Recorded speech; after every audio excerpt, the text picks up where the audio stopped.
How I Tricked My Brain into Liking Hard Things Dopamine Detox. You probably don't struggle when it comes to video games or scrolling through social media. In fact, you can sit in front of a screen for hours doing those things without losing focus. But what about studying for 30 minutes? Ugh. That might feel way too hard. What about working on your side project for another hour? That doesn't sound very appealing.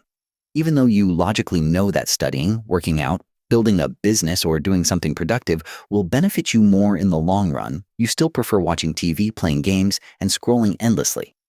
Some might say it's obvious why. One activity is easy and doesn't require much effort, while the other is hard and demands energy. But some people seem to have no problem regularly studying, exercising, or working on their side hustle. And that makes you wonder, why are some people more motivated to tackle hard things? And is there a way to make doing hard things feel easier?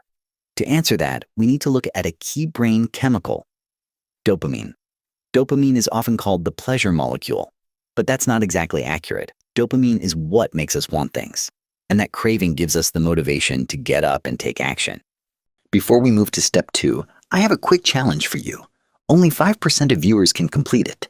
You need to like this video, subscribe to the channel, and comment done before the timer runs out.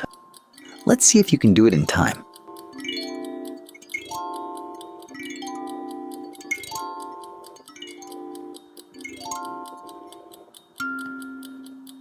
If you're unsure how powerful dopamine really is, let me share some experiments neuroscientists did on rats. Researchers implanted electrodes into rats' brains. Each time a rat pressed a lever, it would stimulate the brain's reward center. As a result, the rats developed such intense cravings that they would keep pressing the lever over and over for hours. They stopped eating, even sleeping. They just kept pressing the lever until they collapsed from exhaustion. Then the researchers did the opposite. They blocked the release of dopamine in the brain's reward center. The rats became so lethargic that even getting up to drink water felt like too much. They didn't eat. They didn't want to mate. They had no desires at all. You could say they lost all will to live. And yet, if food was placed directly in their mouths, they would still eat it and enjoy it.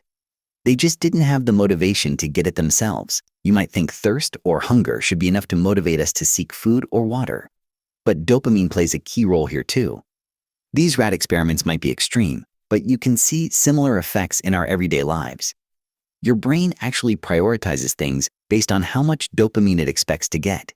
If something gives off little dopamine, you'll feel little motivation to do it. But if something gives off a lot of dopamine, you'll want to do it again and again. So what kinds of things release dopamine?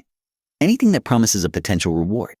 But if your brain knows the reward is delayed or uncertain, it won't bother releasing much dopamine. For example, before you even eat your favorite comfort food, your brain releases dopamine just because it expects the food to make you feel good, even if in reality, it makes you feel worse. That's because your brain doesn't really care if a high dopamine activity is bad for you. It just wants more of it. Think about the stereotype of someone addicted to drugs.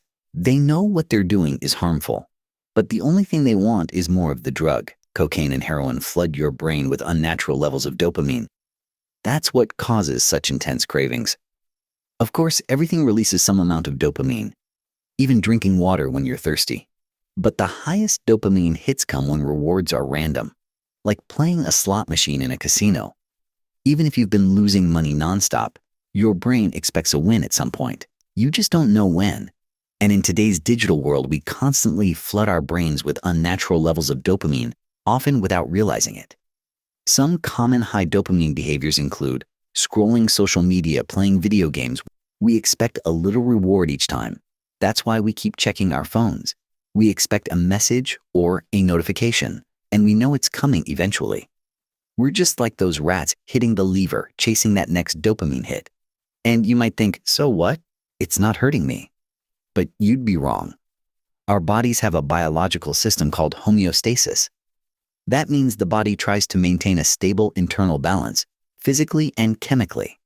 When something throws that balance off, the body adjusts. For example, if it's cold outside, your body temperature drops. So you start shivering to warm up. If it's hot, your body heats up. So you sweat to cool down. Basically, your body tries to maintain about 98 degrees Fahrenheit or 37 degrees Celsius, no matter what. But homeostasis also works in another way, through tolerance. Someone who rarely drinks gets tipsy quickly. but someone who drinks often needs more alcohol to feel the same buzz. It's the same with dopamine. Your brain tries to maintain balance, so it becomes less sensitive to dopamine over time. So the more dopamine you chase, the more numb your brain becomes. And suddenly, things that used to feel joyful now feel boring.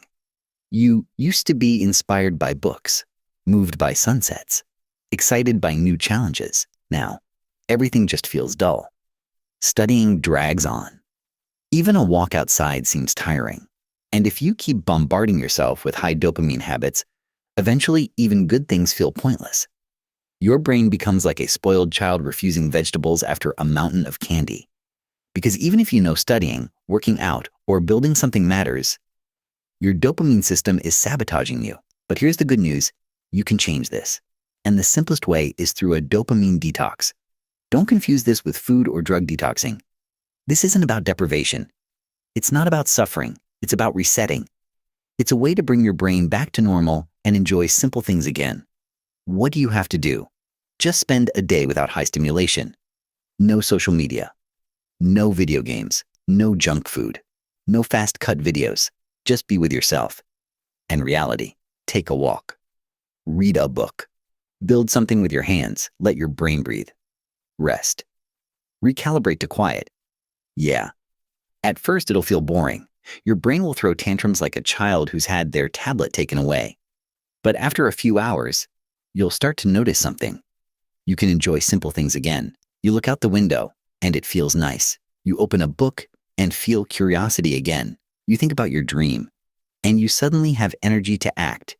Each day, you start regaining control, not by giving up all fun, but by resetting. And suddenly, hard tasks don't feel so hard. You sit down to study and stay focused. You go to the gym and feel a rush of energy. You work on your project, and time flies by. Why?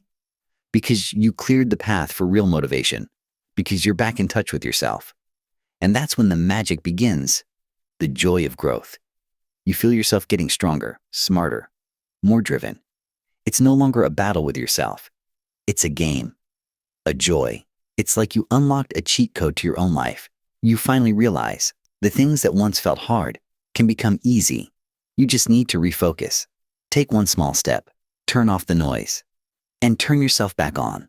That's the whole secret. No magic, just an honest look inward. You can hack your motivation by simply changing what you focus on. And suddenly, the hard things become your favorite things. Because they give you something real. You're in charge of your brain. And that's incredibly empowering. Because becoming the best version of yourself isn't hard work. It's simple. It's easy. It's the Mr. Easy way. Don't miss next video. It will fill you with new motivation and help you take another step toward your dream.